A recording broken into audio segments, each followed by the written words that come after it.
Hello and Sure. welcome to our podcast. Today we have Sonalie Figueiras, based in Hong Kong, the world's green queen, and we are very happy to interview her today for our sustainability podcast on topics of climate change, sustainability in Hong Kong and the world, and her media organization. We also have our director, Dr. Reimann here, and we will be taking turns in asking the questions. Thanks very much for joining us today. To begin with, would you like to introduce yourself? Sure. I'm Sonalie Figueiras. As you said, I'm known often as Green Queen, which is also the name of the media company that I've built. I have other companies as well. I run a organic food buyer and seller trade platform, which was my first tech startup. I also co-founded another startup in the plastic waste reduction space, all about alternative packaging materials. The idea being to try and push for a plastic-free, toxin-free world. And then, of course, I mostly keep busy with Green Queen, which is today the world's leading food tech media globally.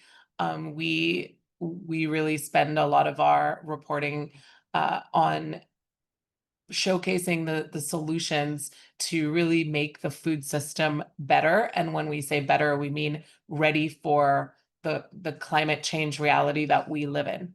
And that means looking for solutions that are lower in carbon, lower in water, and mostly, and least talked of all, lower in land use. Because there's a big relationship between land use and how we grow our food.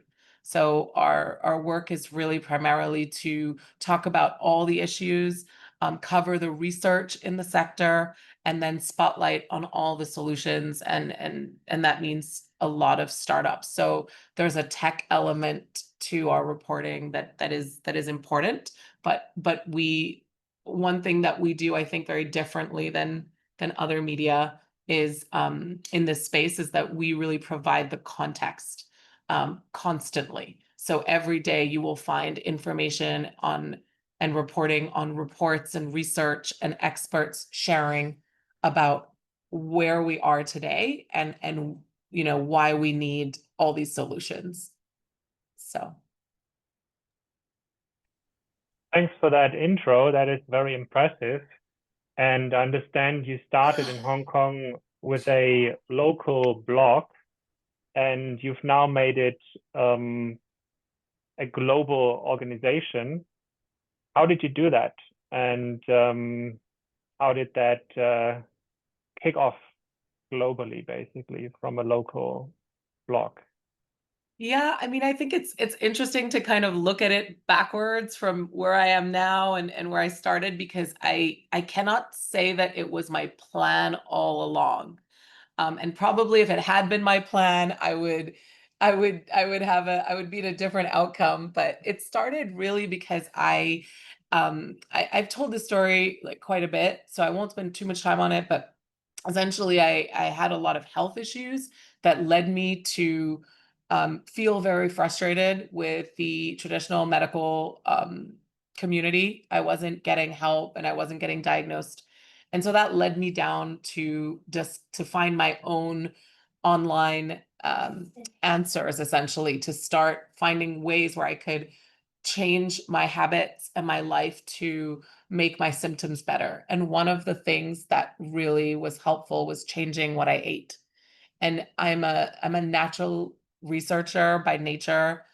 I have a liberal arts education. I spent a lot of years of my life doing a lot of hard research. And so I naturally started researching why I was being told to eat the foods I was being told to eat and change my diet. And that's when I went into this rabbit hole of like, oh, the way we grow our food is problematic for our health, and what we eat is problematic for our health.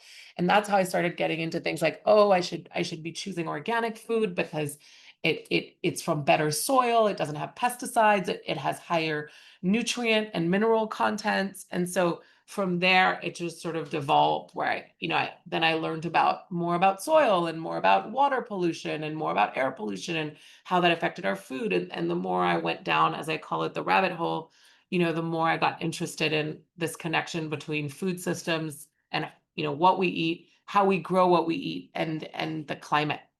And so I ended up changing my whole life and eating a completely different diet and shopping completely differently and using different products in my kitchen and in my bathroom and switching containers to glass. And I'm talking to you about almost 20 years ago now, maybe 15 years ago, actually. And that is when I decided that I needed to share this information with other people. I basically felt like, oh, there might be other people out there that are like me. And this was, right around the time when Google had just come out. And at that time, we weren't having discussions about, the evil advertising embedded in search engines. We were just so happy to finally have a way to have information at our fingertips, in a very instant fashion. And so for someone like me who has a million questions a day, it was just addictive to just be able to go and search and learn and kind of go deeper and find other communities or research hubs where I could get information. And I think what I was good at is kind of distilling that information and sharing it and saying, oh, here's what you need to know. And here's where I got this information. And here's what changes I've made to my life. And then it was also about, oh, where do I buy these things and how do I get this food? And, 15 years ago, it wasn't common to have organic food everywhere. And I don't know, phthalate-free shampoo or, biodegradable cleaning products. All these things were really rare and difficult to find. And there was no Whole Foods equivalent in Asia. And even in the US, Whole Foods was not the what it is today. And I think there was this world of independent health food shops those were the people usually run by independent owners in all countries. And those were the people that were introducing these brands and these products to a community, but it was usually a community of type of hippies or yogis or lifelong vegetarians.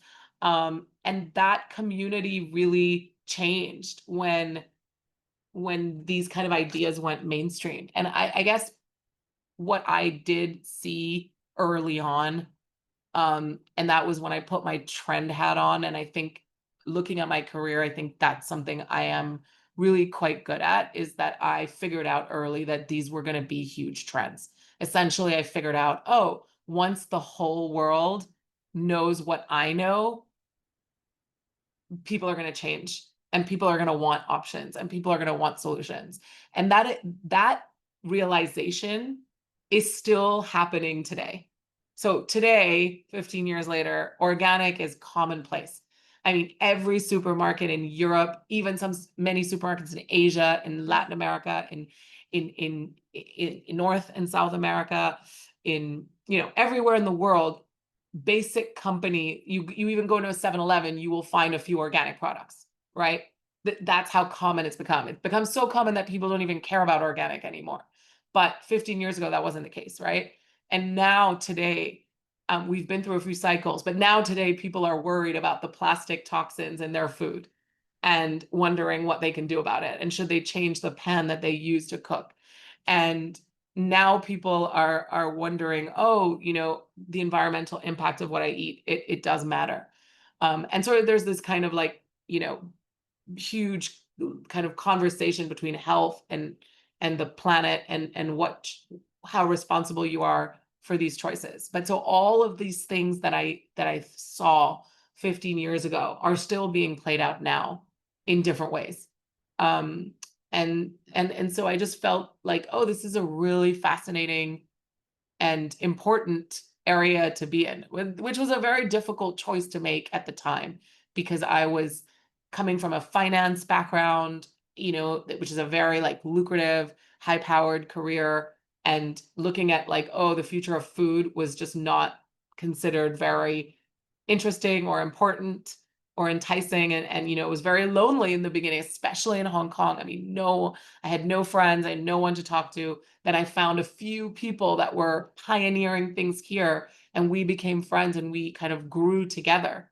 And that's really how things began to change. I mean, my borders got bigger, and I realized, actually, I want more than just to be like a Hong Kong site for where to get green and healthy, sustainable stuff. I want to be involved in the market trends. And that's related to what I was doing before.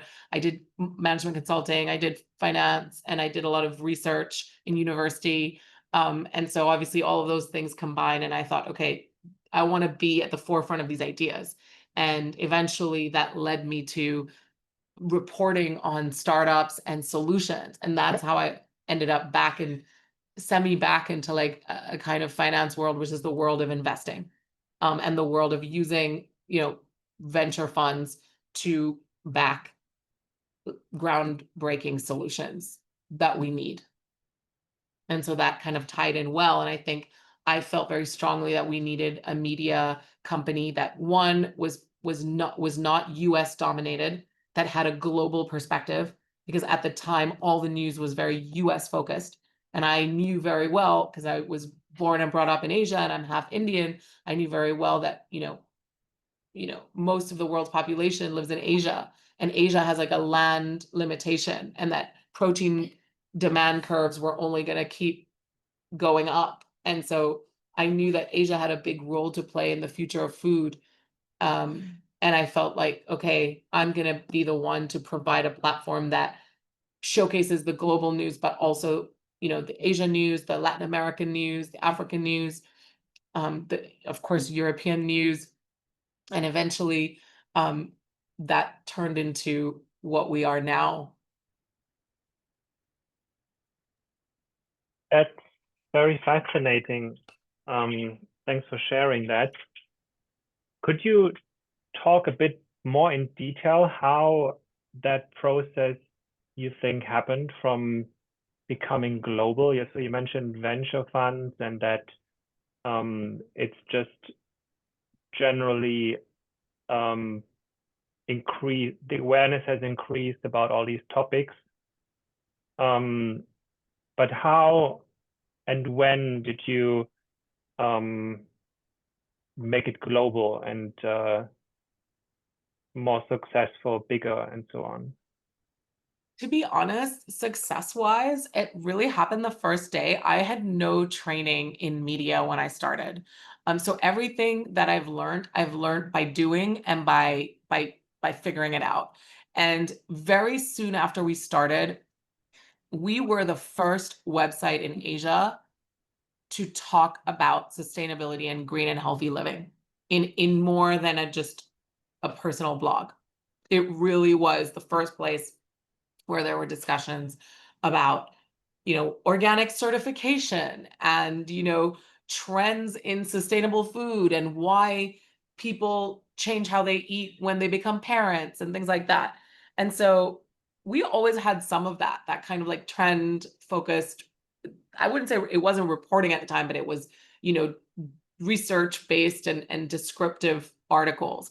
And so very, very quickly, one, we started getting highly ranked in Google search because we were the first and we had quality information. And that, when I started learning about SEO, search engine optimization, and how, like, if you have great content that is useful and people are looking for it, then you get highly ranked. That was a really interesting kind of topic for me. I love data and I love kind of analysis. And so I went down a rabbit hole with that. And that meant that because we got a lot of visits, and because we got a lot of visits, we very soon started to get advertisers coming on board and saying, hey, do you have a media kit? Because we'd be interested to, sponsor a banner on your site. This is 15 years ago when banners still really mattered. And then we started getting PR companies sending us press releases saying, here's some news, we'd love you to share it. And then I started getting invitations to events, and eventually pretty quickly, within a year, I started to get invitations to speak. And that really never stopped. I mean, I'm doing this podcast interview with you. I would say that I've recorded maybe over 70 or 80 guest podcasts across the world. And then I started getting interviewed by newspapers. Oh, like Green Queen, and people started calling me the Green Queen, you know. That's not really how I planned it. And I'll be honest with you, for the first 4 years of the site, I didn't even have my name on the site. I was just very not looking to become any kind of like public figure, but it really just happened. And what I did have is, one, an ability to speak, which, to be honest, I didn't really practice much, and that's been very lucky. I know that that is not everybody's situation, but for me, if I know a topic well, I can just talk and I can explain it well, and people, so that worked really well, and the speaking kind of grew very fast. And then that a lot led to like media interviews and, podcasts, video interviews, and so many events. And then Green Queen, we did our own events as well. And so it just grew like that. And so we got to a point where we were very well known in Asia, but we were not globally known. And in 2019, I really decided that I wanted to build out a team of journalists, and I wanted to become a news media. I wanted to get away from like lifestyle writing and things like, top 10 best plant-based restaurants in Singapore. Like, I didn't want to do that anymore. I wanted to write about the companies, because through my work, I was getting so many inbound, like pretty much every sustainable startup or small company in Asia would write to me. And they would be like, I'm launching this, I'm creating this. And I was really interested in those stories. I was interested in, the products they were launching, the solutions, and I was interested in telling the stories of the people and kind of profiling them. And so I decided I want to turn this around from, more what I call lifestyle media to news media and feature media, like a bit more. And I didn't want it to be just for business, but I wanted professionals to be able to read Green Queen. And so we started doing, I hired like a writer, my first writer. She had graduated from London School of Economics. She actually came to me. She loved Green Queen, and she asked me for a job. She started out as an intern, and then after 3 months, I said, "You're great." I trained her, and she was great, and she came on board full time. And between her and I, we went from like 3 articles or posts a week to literally 4 to 5 news articles a day. And so that was like a big piece of it, is like volume. And the more volume we put out, the more we started being ranked and referenced. We started having major media referencing us. And I realized that a lot of journalists around the world were linking to us and reading our newsletter. And we became a sort of like first level media. Like we would talk about something, get it out, and if it was popular, then it would get picked up by like, the Straits Times or SCMP, or sometimes even like Huffington Post or whatever. And so that kept going for a few years. And then right before the pandemic, I decided to be very ambitious and say, okay, I want to go global. I want to start telling the stories that are all over the world, because I want to provide a global context. So yes, the American stories were being told in America, but not by dedicated industry media, and not in a context that involved what was happening in the rest of the world. And so I felt that we could do that. And that's also when I made the decision to really focus on food tech and climate tech. So alternative protein and alternative materials. And I think, to be honest, the pandemic played a role in us breaking through, because we got to the point where the whole world was stuck at home, and suddenly where you were based didn't matter. It wasn't important that we were based in Hong Kong, because before that, the Hong Kong domain had always been a bit of a challenge, to be honest. If you don't have a .com, it is harder to go high in the rankings. Google doesn't give you as much access, because they assume that a .Hong Kong site is only for Hong Kong. But during the pandemic, we really got a huge boost in our traffic and started getting readers from all over the world. And we started really becoming a leading reference for the space. And so Google also realized, okay, this is a global site. And that's really when it took off. And now it's been, God, yeah, 5 years. And we are really, I would say, like top 3 leading for this area. And I personally feel like we do a great job. I think my team does the best job, but of course there are a couple of other really great ones. But I do think that we have always been known for the quality of our reporting. It's really, really research backed. We never just print a press release. We always do our own fact checking. We always link to research. We always contextualize data. In fact, constantly, just last week, there was a big story that was totally misreported. It was wrong reporting, and other outlets just copied the wrong story, and it kind of like got into a huge problem, especially for the company it was about. And we were the only ones to immediately report correctly and have a source with the company and say, hey, what actually happened? Is this real? You know, and it wasn't. And so I think we just became really known for, you know, that double check. And eventually more and more companies and people and startups decided they wanted Green Queen to announce first, you know, and to be the leading source for them to share their news. And it became like a sign of quality. And I'm really proud of that because, you know, I did not come from a media background, and I've spent, you know, 12 years doing this, and I've hired, you know, incredible people who've grown with me. You know, right now our lead reporter, Anane Radul, he is truly like one of the best, and we work super well together, and it's just a real like constant. I'm always so proud every week of the work we do.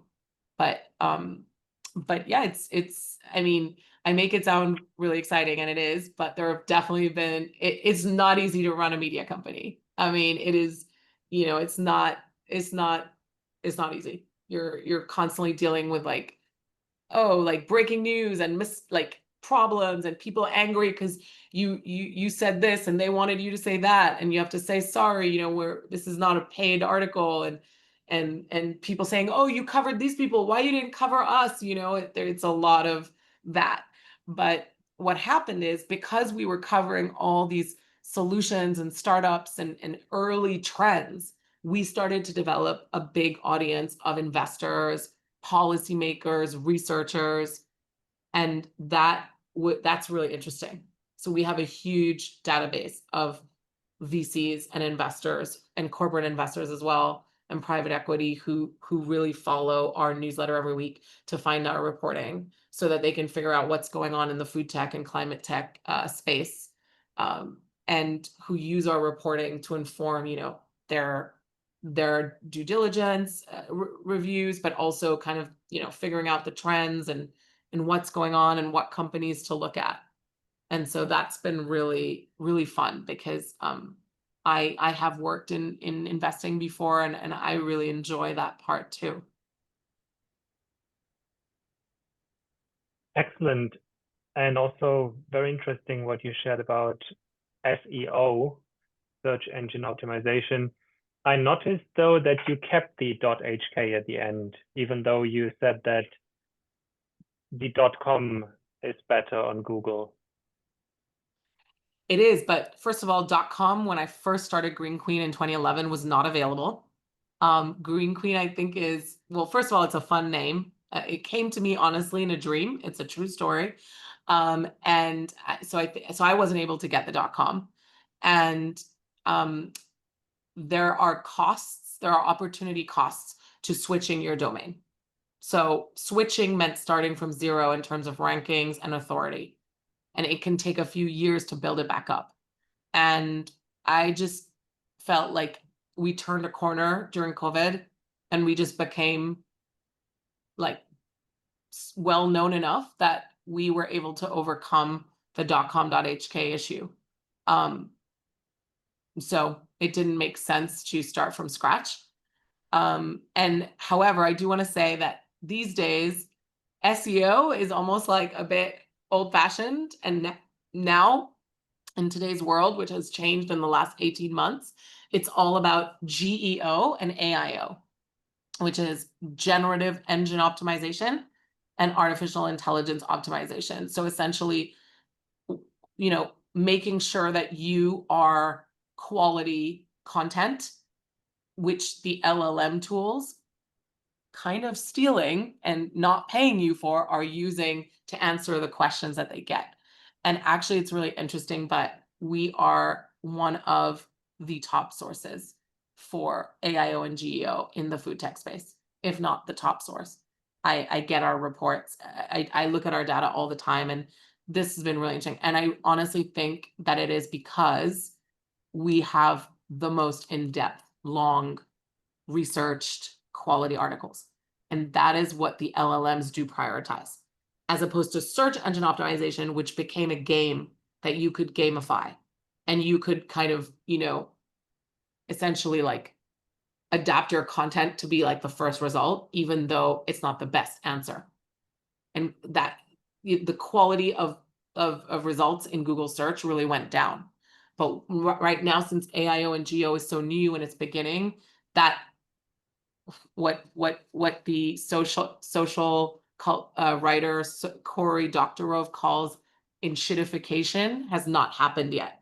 And right now, the LLMs are still trying to get the most high quality. They're not being paid yet, right? So there's no way to doctor it yet. Right now, it's all about just being good quality. And so we have managed to, if you do searches in food tech and stuff, Green Queen is one of the main sources used, which is great. That does And indeed seem like something positive, yes. Yes, it's very positive, because obviously it means, you know, we're referred to, it builds our ranking, our reputation. However, for example, being a media owner is really difficult right now, because people are staying within their GPT software, and they are not clicking on links, right? And so all of us in the media are suffering from less traffic. So it is very difficult to play a game of just mass traffic.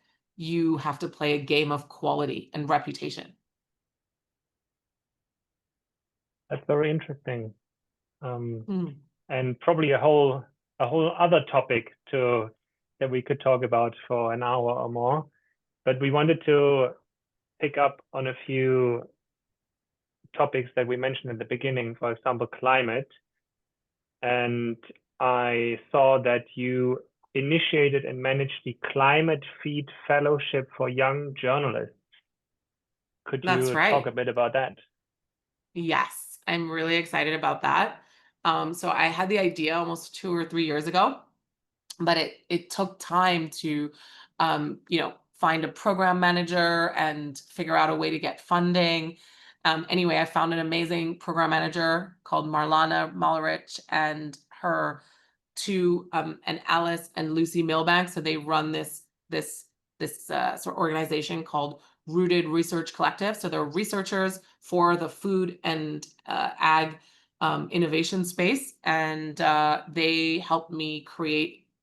I worked specifically with Marlana to create a whole program, and we applied for funding, and we got some funding, and so we were able to go ahead, and we created essentially a 12-week fellowship for to basically get young journalists, so 5 years or less, from all around the world to basically commit to doing a big food and climate story. And so they would work with me as their editor for the 12 weeks, but they would also be exposed to all kinds of experts from all around the world on different topics. So one of the topics is SEO. One of the topics is, you know, reporting specific. One of the topics is like, how do you deal with misinformation online, and you know, fight against that in your reporting? How do you report on nutrition and health? So we've got experts from all over the world, the top people in their field, to really talk through that with all the fellows. So there's like a whole learning program that we've put together. And then also during the time, they are also working on a story. So as part of their application, so we got 400 applications from all over the world, and we only chose 6. We're just announcing them this week. So yesterday we announced the first, today the second, and the next 4 will be announced. And they're from really interesting, different backgrounds, 2 from Africa, 1 Kenyan, 1 Lesotho, and 2 from India, actually, 1 from Switzerland, and 1 from Brazil, well, Greece via Brazil. So really, really, really unique, different types of backgrounds. And they basically provided a pitch in their application, and we chose, the fellows we thought would had the most interesting pitch and would benefit the most from the program. And it's starting in September through November. And then the stories will be published on Green Queen in January. And it's the first one, and I'm hoping that it goes really well so that we can do it again. We're really grateful to our funder for putting it out there. It's, to be honest, I'm inspired by an organization called Covering Climate Now, which Green Queen has been part of since it first started back in 2018, 2019. So Covering Climate Now it was first started by the Nation, Columbia School of Journalism, and The Guardian.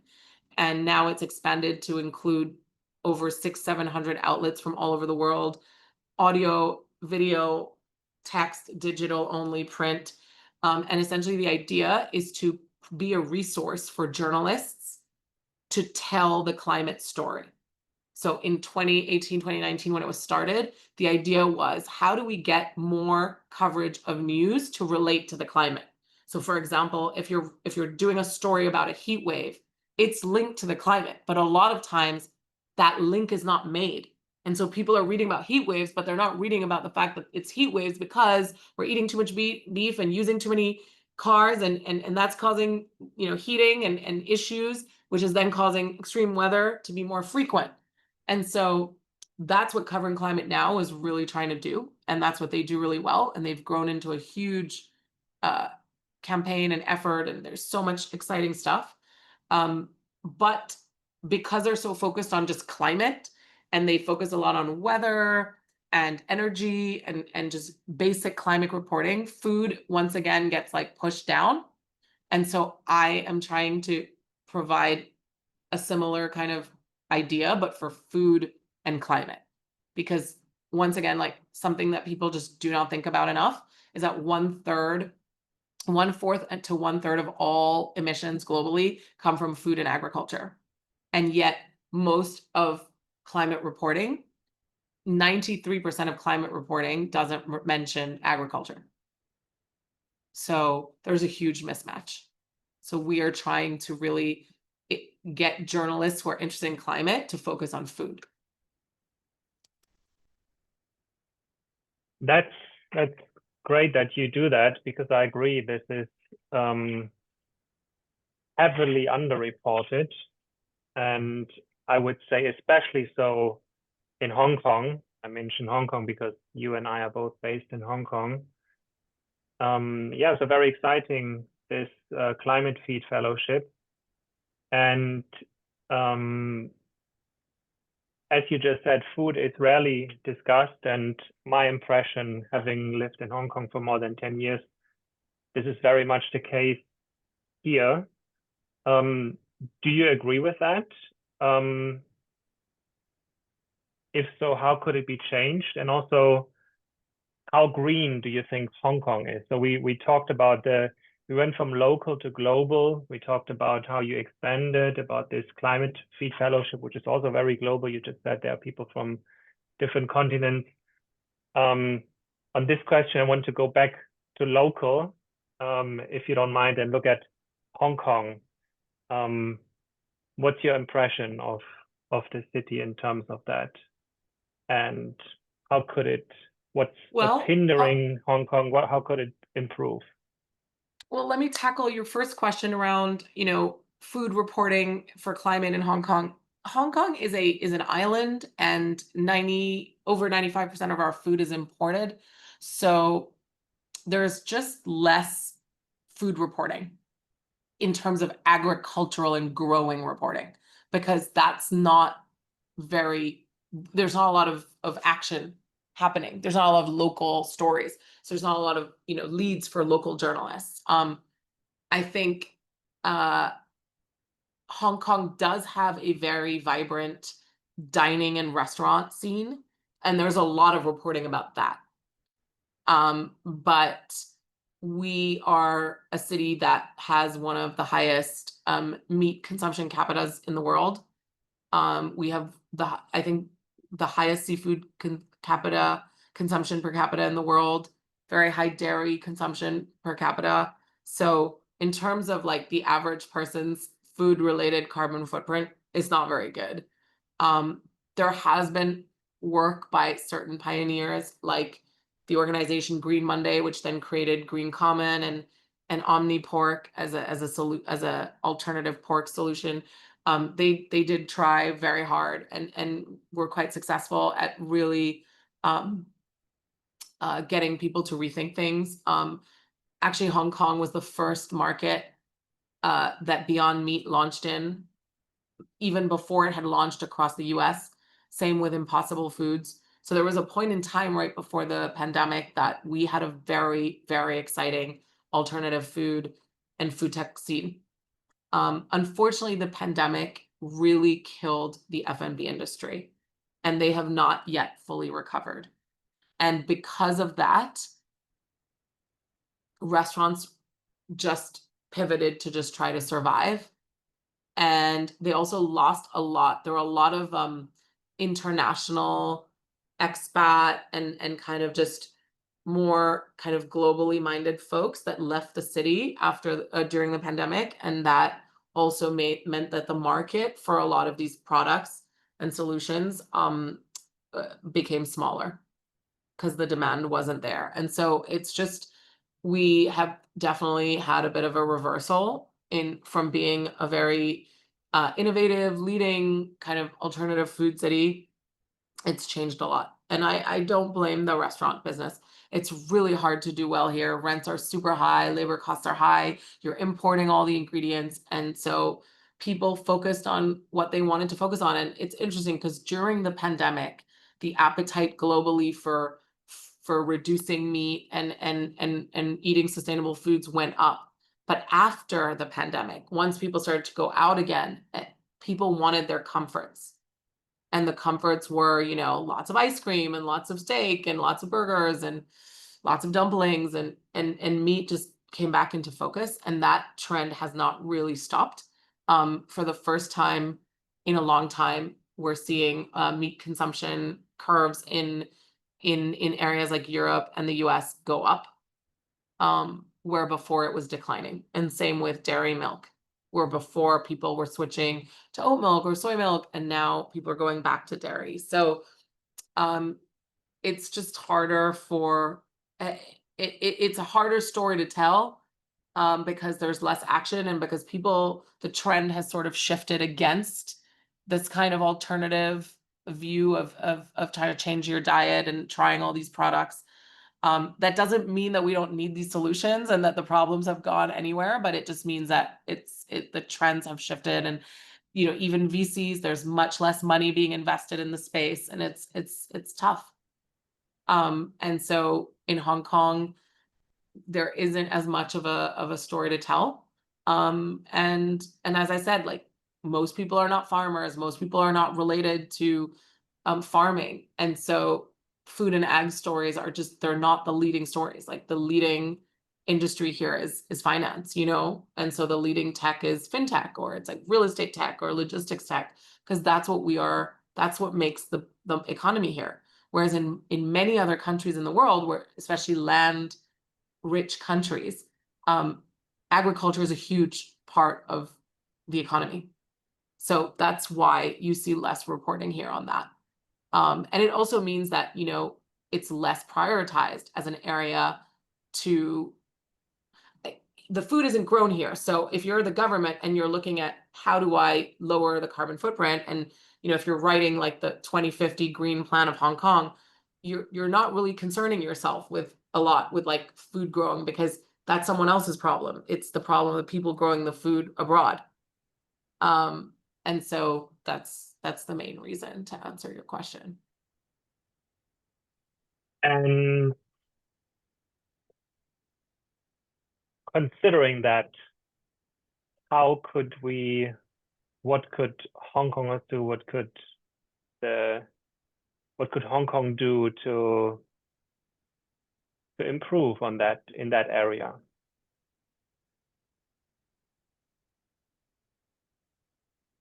Do you see? I mean, what could Hong Kong do? I mean, do you mean Hong Kong, the government, or do you mean Hong Kong, the people? I think, Hong Kong people are a microcosm of a very like global, internationally minded, like food trend obsessed, open to travel, kind of educated people.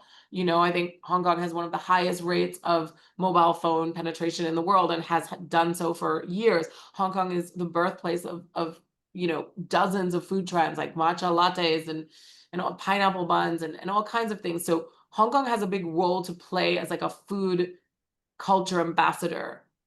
So I wish that we would see more local movement to really try and create more sustainable food trends. But I don't know that but from the government's point of view, I mean, that's a tough one, because again, they're not the one, Hong Kong is not growing the food.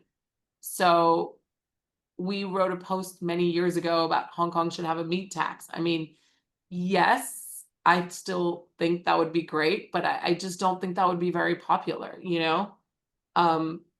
and I don't think food will be prioritized as like a main issue to tackle in the greenification and the net zero plan of Hong Kong. I think the government is focused on things like moving towards renewable energy, or the fact that I think by 2030, you won't be able to buy a non-electric car. Like, I think that's really where the focus is for the government, and that I understand that. I think we as activists and as media and as sustainability leaders need to do more to help people make the link between their diet and climate change. And we just have to keep making that link clear. And also continue to provide people with options and easy ways to kind of change their diets to be more sustainable. I think for most people, that is still very, very difficult. I think most people do not know how to change how they eat, how they cook, etc. It's something I really realize all the time when I do talks and I meet people. Most people feel overwhelmed, and that is just, they don't have the mental energy or the budget or the space or in their view, the knowledge to really make different choices for themselves and their family. And so we need to figure out a way to incentivize media, food businesses, chefs to really lead in this space. And I think it is happening. I mean, we have chefs like Richard Ekowarehouse who are like really like peons of sustainability, like absolute sustainability leaders, down to like using reclaimed typhoon wood to make their cheese platter, or only working with seafood that is as sustainable as possible. It's not perfect, but the efforts are there for some of these leaders. And I think we just have to keep celebrating people like that. On that point, remind me that we have a podcast likely coming up in the coming weeks with Andrea Richey from the Hong Kong Shark Foundation. Oh yeah, she's great. Who says that there is no such thing as sustainable seafood. So we'll probably have a talk about that coming up. But back to yes. Yeah. I mean, I very much agree. Like, I feel like in a perfect world, we don't eat seafood anymore. I just know that it's not a perfect world. And for most people who want to eat seafood, I would still rather that they ate the most sustainable option out there. And I still think it is progress when Michelin restaurants are you know, adjusting their standards so that they only work with one type of Garuba fish supplier because all the others don't meet their standards. So I think, you know, wins are just not black or white. But yes, I agree with Andrea, and she was the one who first taught me that a lot of fish and chips that you eat around the world are actually made from shark, which was so mind-blowing. And it's very sad. I'm sure you're going to have a very interesting discussion with her because Hong Kong is obviously, unfortunately, a hub for illicit wildlife trading activity. And we had made a lot of progress over the last 15 to 20 years. But now US aid has cut funding to a lot of NGOs that were working on those issues. And I have been reading that illicit wildlife trafficking activity is way up and will probably continue to be because there's no more funding for these NGOs that were keeping the traffickers at bay. So you're going to have a very interesting discussion there, I'm sure. I think so too. I know it's getting late in Hong Kong, and maybe one more question if you allow us, and then we'll finish the episode for today. And my last question ties to what you just mentioned, climate and food and cooking, because I saw that in addition to Green Queen, you published 2 award-winning newsletters, including Climate Kitchen for parents raising climate smart kids. So I was wondering, who is your audience for that? How is that going? How was the reception so far? Could you talk a bit about that as our final topic for today? Yeah, sure. Climate Kitchen is a labor of love that I had an idea for like 5 years ago, or almost 6 years ago, when my son was born, and I realized that I was attempting, as Green Queen, somebody who spends all my time in food and climate, to raise him in a climate smart way. And I realized it was really difficult. And if it was difficult for me, it was probably totally impossible for parents that were not at all involved in this for their job. And I realized that a lot of parents do want to raise climate smart kids, and they do want to do better for their kids. In fact, we do say at Green Queen that when you become a parent, you have what we call an eco awakening. It's usually the time where you start to buy organic foods and reduce plastic and care more about the planet, because you've just created life that is going to continue live on this planet many years after you go, and suddenly it does matter, the future of the planet. So, you know, while there's a debate about having kids or not, if you're pro climate, I actually think that having kids and raising them climate smart is a very positive thing you can do for the climate. And having kids is one way to really raise your awareness about climate change. And so I'd had this idea for a really long time, but I kind of just was sitting on it, and I wasn't sure like the format I wanted to do it in. And I knew it was, I didn't know if I wanted to do it under Green Queen or separately.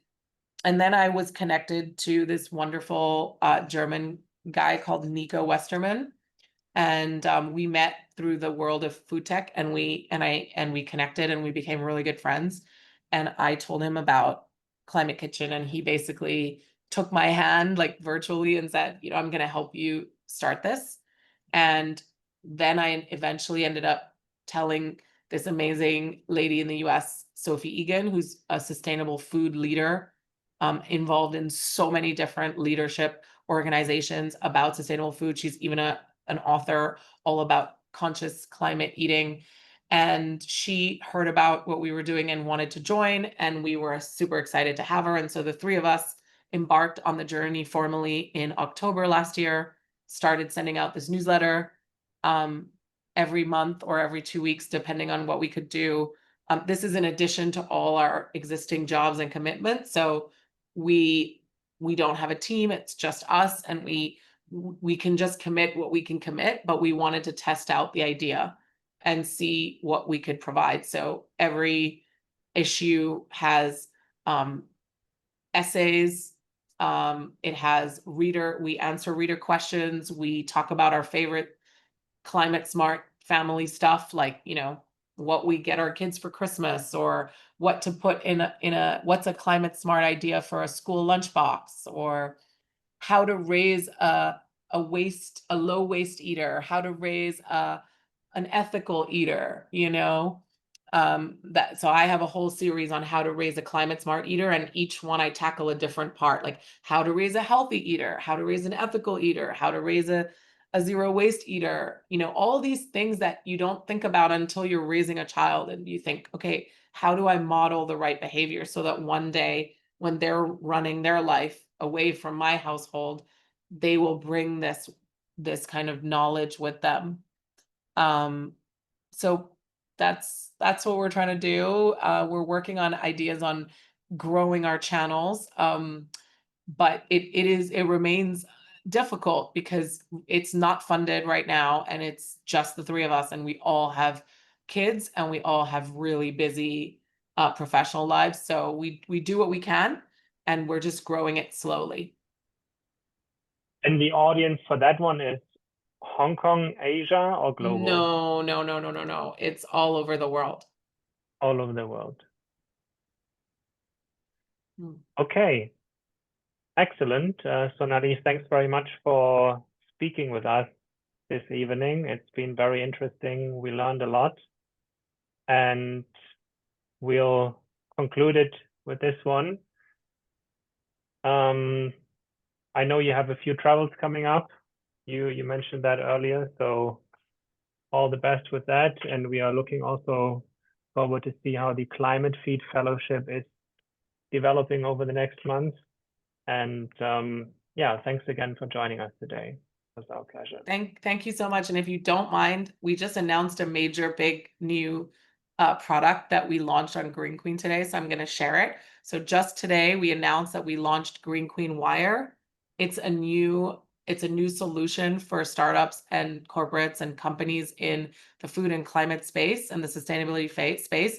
So essentially, like, while I would love to tell everybody's story, we're a small team and we can't editorially tell every story, but I kept getting requests for publishing press releases. So we've created our own wire service at a fraction of the cost of something like a business wire or a PR news wire. And so startups can use it to self-publish their sustainability, climate tech, and food tech news.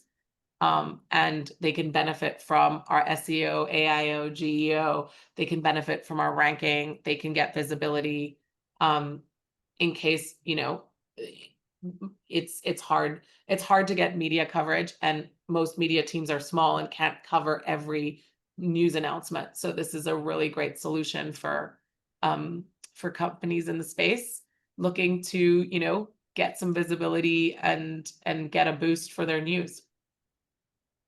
And that is also a global initiative. Absolutely. That is on the Green Queen site. So they benefit from the same audience. And it's really easy to use. Like in 5 minutes, you can put up your release. Yeah. Okay, great. Thanks for sharing that. And thank you.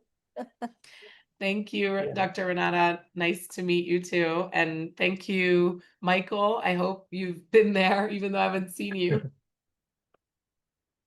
Yeah, Michael is with us at most podcasts. He's one of our founders.